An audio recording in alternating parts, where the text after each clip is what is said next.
Hello friends, welcome to study कर। मैं हूं आपका दोस्त प्रभाकर। आज के इस लेक्चर में हम डिस्कस करने वाले हैं 9 नवंबर 2023 के मोस्ट इंपॉर्टेंट करंट अफेयर्स के क्वेश्चन। तो आप इस पूरे लेक्चर को बहुत ही ध्यान से लास्ट तक जरूर देखिएगा। आज का पहला और इम्पोर्टेंट क्वेश्चन है, किस राज्य सरकार के द्वारा गौवंशों की जनगणना कराई जाएगी? गौवंशों मतलब गायों की जनगणना कराई जाएगी। आंसर हो जाएगा उत्तर प्रदेश।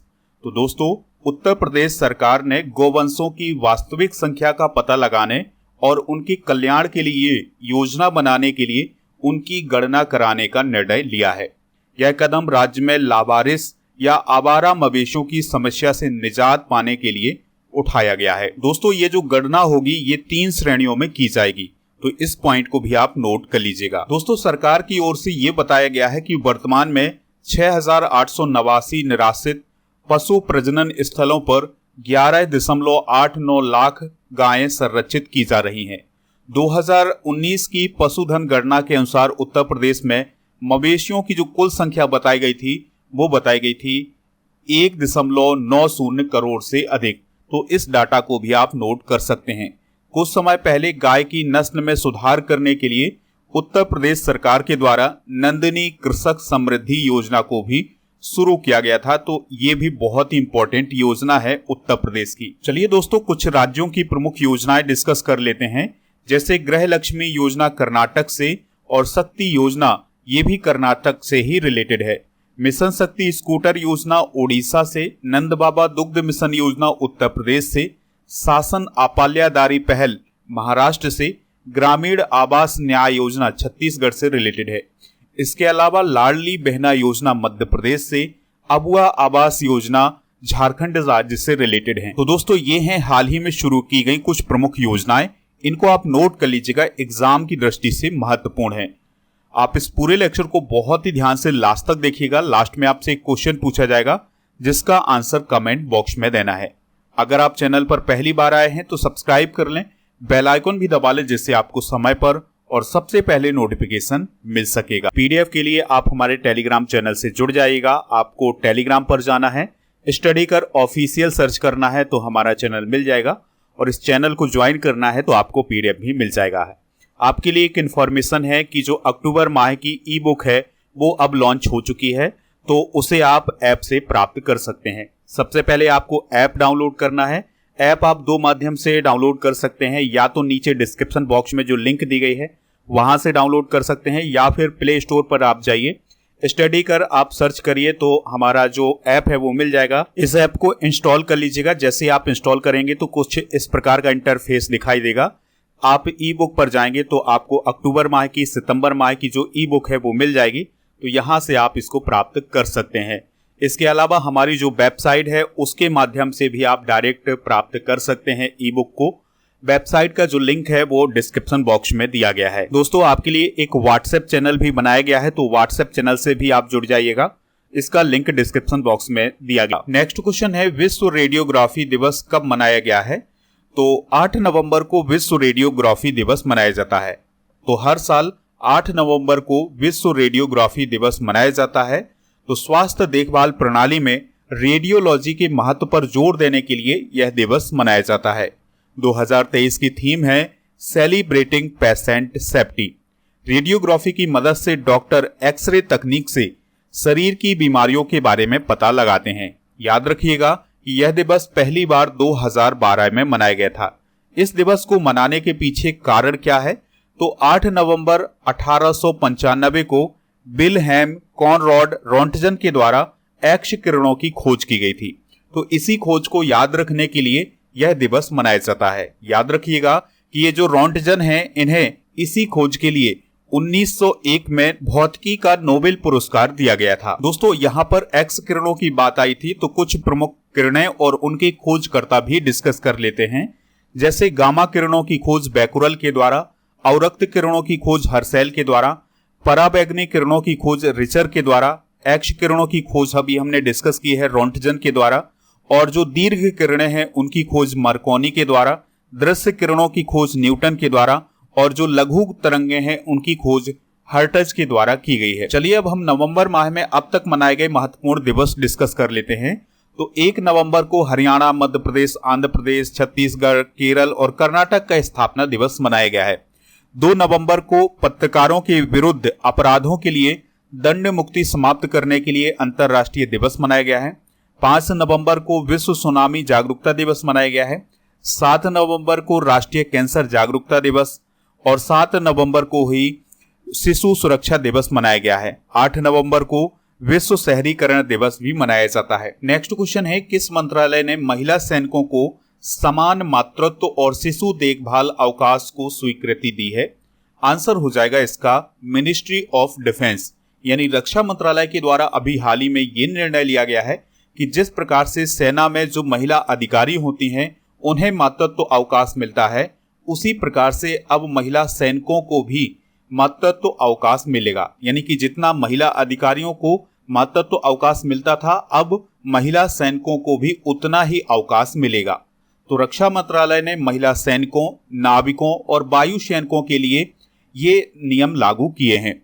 वर्तमान में तीनों सेवाओं में जो महिला अधिकारी हैं उन्हें 180 दिनों के मातृत्व अवकाश के लिए पात्रता दी गई है, यानी वो 180 दिनों का मातृत्व अवकाश ले सकती हैं।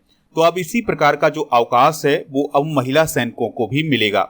इसके अलावा 1 वर्ष से कम उम्र के बच्चों को गोद लेने वाली महिला अधिकारी भी 180 दिनों के लिए पात्र है।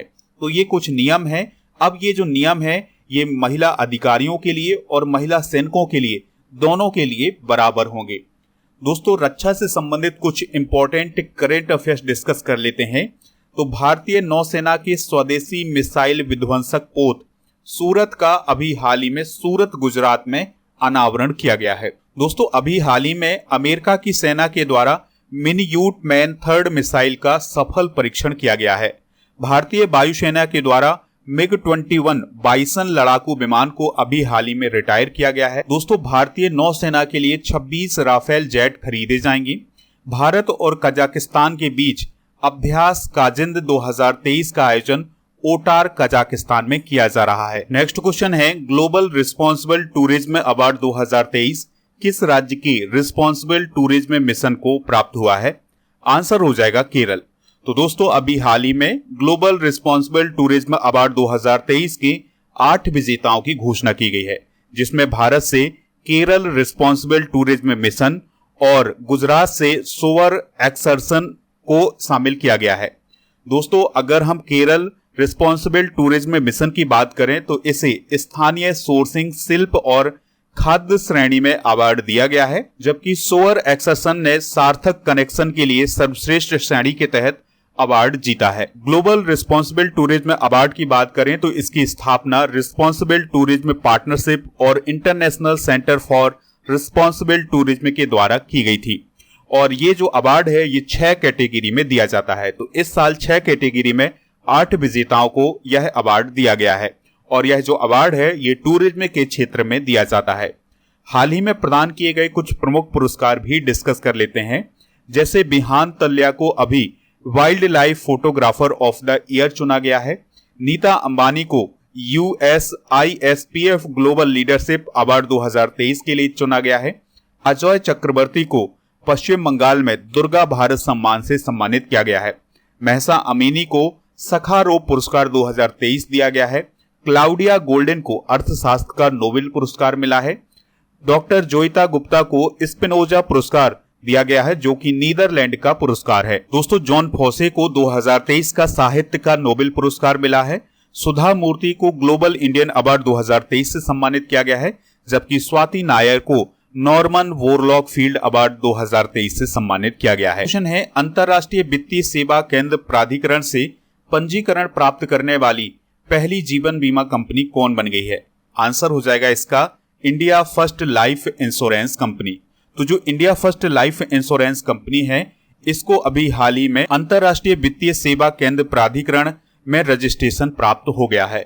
इस रजिस्ट्रेशन के बाद India first life insurance Bharat की सीमाओं के बाहर अपनी सेवाओं का विस्तार करने में सक्षम है, यानी कि अब वो इंडिया के बाहर भी अपनी सेवाओं का विस्तार कर सकती है। दोस्तों, इंडिया फर्स्ट लाइफ इंश्योरेंस को अगस्त 2023 में भारतीय जीवन नियामक और विकास प्राधिकरण से मंजूरी मिली थी। दोस्तों, अगर हम इंडिया फर्स्ट लाइफ इंश्योरेंस की बात करें तो इसमें बैंक ऑफ बड़ौदा की 65% हिस्सेदारी है, यूनियन बैंक ऑफ इंडिया की 9% और बारबर्ग पिंकस की 26% हिस्सेदारी है। तो ये सभी मिलाकर के India first life insurance company बनाते हैं। बात करते हैं अंतर्राष्ट्रीय वित्तीय सेवा केंद्र प्राधिकरण की। इसे IFSCA बोला जाता है। यह एक वैधानिक निकाय है और 27 अप्रैल 2020 को इसे स्थापित किया गया था। इसका मुख्यालय गुजरात के गांधीनगर में है और के राजा रमन वर्तमान में इसके अध्यक्ष हैं। तो ये सभी पॉइंट आप नोट कर लीजिएगा। चलिए दोस्तों, अब हम 2023 में भारत में प्रथम को भी डिस्कस कर लेते हैं। तो देश की पहली satellite based gigabyte broadband service Reliance Jio के द्वारा शुरू की गई है। सभी जिलों में हॉल मार्किंग केंद्र स्थापित करने वाला राज्य केरल बना है।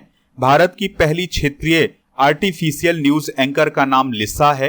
भारत का पहला वानिकी विश्वविद्यालय तेलंगाना राज्य में खोला गया है। हर घर जल प्रमाणन प्राप्त करने वाला पहला राज्य है गोवा। भारत का पहला स्वदेश निर्मित विमान वाहक पोत है INS विक्रांत। गूगल द्वारा यातायात डेटा सार्वजनिक करने वाला पहला शहर है औरंगाबाद। जैव विविधता रजिस्टर पाने वाला पहला मेट्रो शहर है कोलकाता। अगला क्वेश्चन है, महिला वर्ग में फिडे महिला ग्रैंड स्विस 2023 का खिताब किसने जीता है? तो ये जीता है R वैशाली ने। तो दोस्तों, शतरंज में भारत की R वैशाली ने महिला वर्ग में फिडे महिला ग्रैंड स्विस 2023 को जीता है। वैशाली ग्रैंड स्विस जीतने वाली पहली भारतीय बन गई हैं। तो ये सबसे महत्वपूर्ण पॉइंट होगा। अगर आपसे क्वेश्चन पूछा जाए कि ग्रैंड स्विस जीतने वाली पहली भारतीय कौन है, तो वो हैं R वैशाली।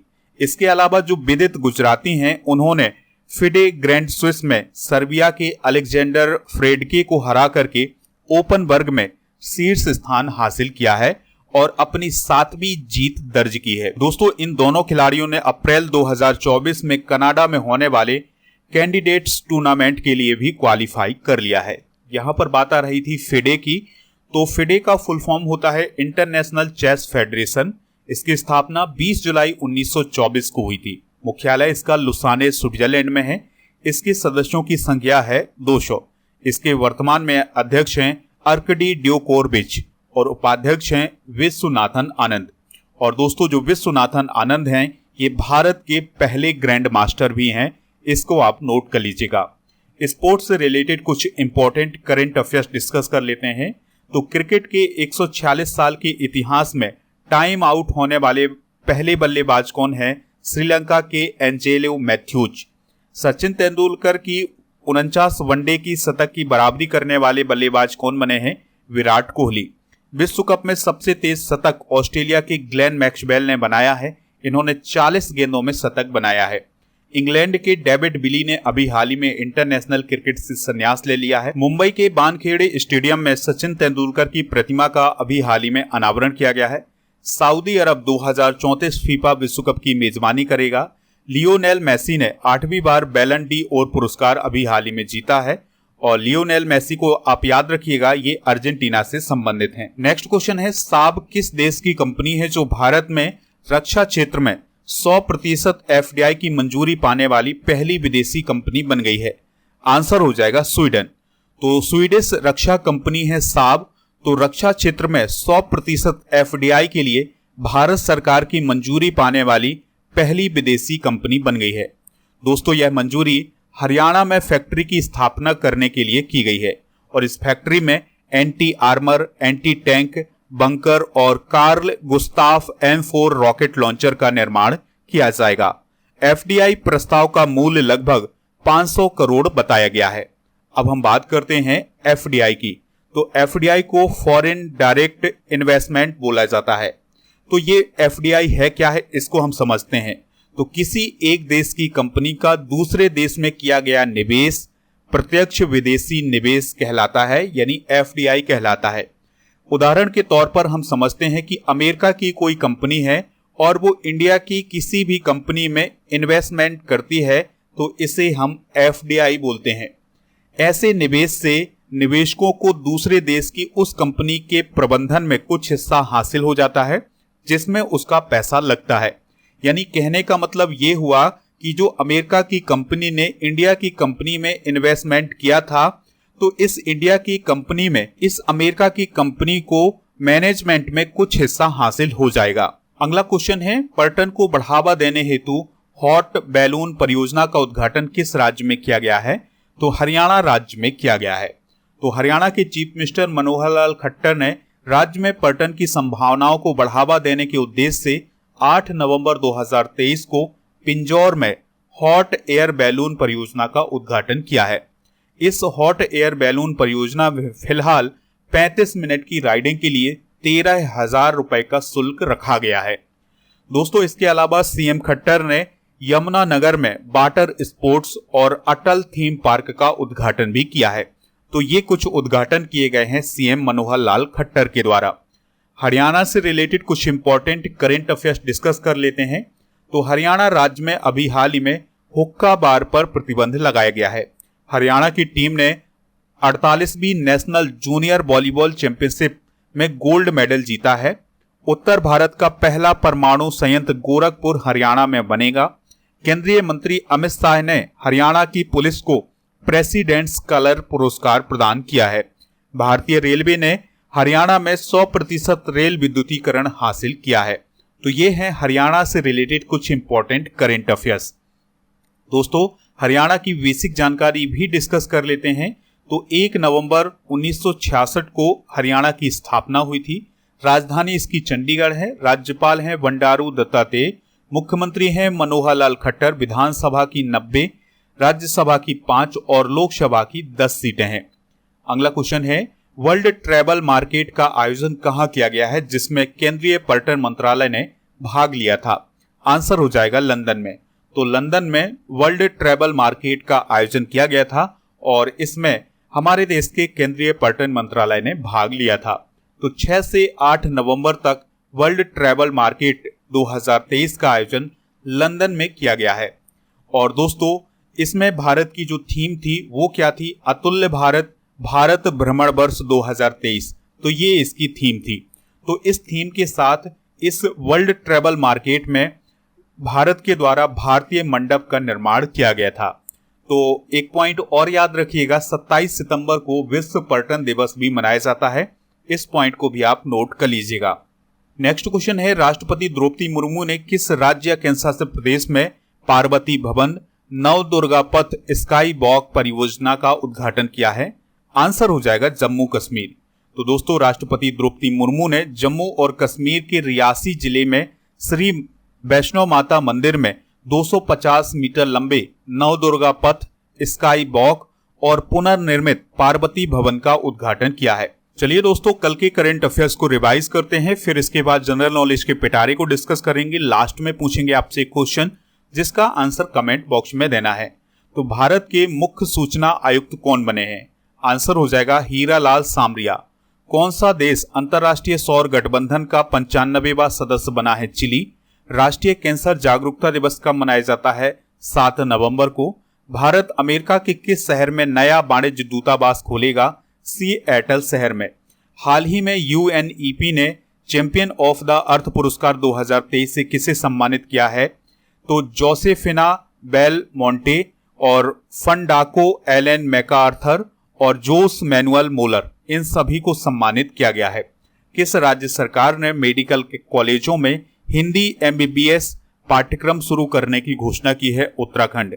महेश्वर मोहंती किस राज्य की विधानसभा के अध्यक्ष थे जिनका अभी हाल ही में निधन हो गया है? आंसर हो जाएगा ओडिशा। यूपी की आनंदा डेयरी ने पशुधन सुधार के लिए किस देश की कंपनियों के साथ समझौता किया है? ब्राजील। पेरिस मास्टर्स खिताब 2023 किसने जीता है? आंसर हो जाएगा नोवाक जोकोविच ने। क्रिकेट में टाइम आउट होने वाले दुनिया के पहले बल्लेबाज कौन बने हैं? Angelo Mathews. दोस्तों, जनरल नॉलेज के पिटारे में अब हमने सीरीज शुरू की है भारत के संविधान के अनुच्छेद की। तो यह इसका पार्ट फर्स्ट है और इस सीरीज में हम 395 अनुच्छेद डिस्कस करने वाले हैं। तो आज हम डिस्कस करेंगे भारत के संविधान के भाग 1 के अनुच्छेद की। तो दोस्तों, भाग 1 में अनुच्छेद 1 से 4 तक का वर्णन किया गया है। तो अनुच्छेद 1 की बात करें तो संघ और इसके राज्य क्षेत्र का वर्णन किया गया है। अनुच्छेद 2 में नए राज्यों की स्थापना का प्रावधान किया गया है। अनुच्छेद 3 में राज्यों की सीमा और नाम में परिवर्तन का प्रावधान किया गया है। अनुच्छेद 4 की बात करें तो पहली और चौथी अनुसूची के संशोधन तथा अनुपूरक विषयों पर उपबंध करने के लिए अनुच्छेद 2 और 3 के अधीन विधियां बताई गई है। तो ये है भारतीय संविधान के भाग 1 के अनुच्छेद, तो इनको आप नोट कर लीजिएगा। कल के करंट अफेयर्स में क्वेश्चन पूछा गया था कि अंतरराष्ट्रीय सौर गठबंधन की स्थापना किस वर्ष हुई थी, तो आंसर इसका 2015 में। तो इसका सभी लोगों ने आंसर बताया हुआ है 2015। इसके अलावा बीच में भी एक क्वेश्चन पूछा था कि केंद्रीय स्वास्थ्य एवं परिवार कल्याण मंत्री कौन है, तो इसका आंसर है मनसुख मंडाविया। तो ये भी आंसर सभी लोगों ने दिया हुआ है। इसी प्रकार से दोस्तों आपसे जो क्वेश्चन पूछे जाए उनके आंसर आप कमेंट बॉक्स में जरूर दीजिएगा। आज का क्वेश्चन है ग्लेन मैक्सवेल किस देश के क्रिकेटर हैं? जो भी इसका राइट आंसर हो कमेंट बॉक्स में जरूर बताइएगा। चैनल पर अगर आप पहली बार आए हैं तो सब्सक्राइब कर लें और लेक्चर पसंद आया हो तो लाइक कर दें।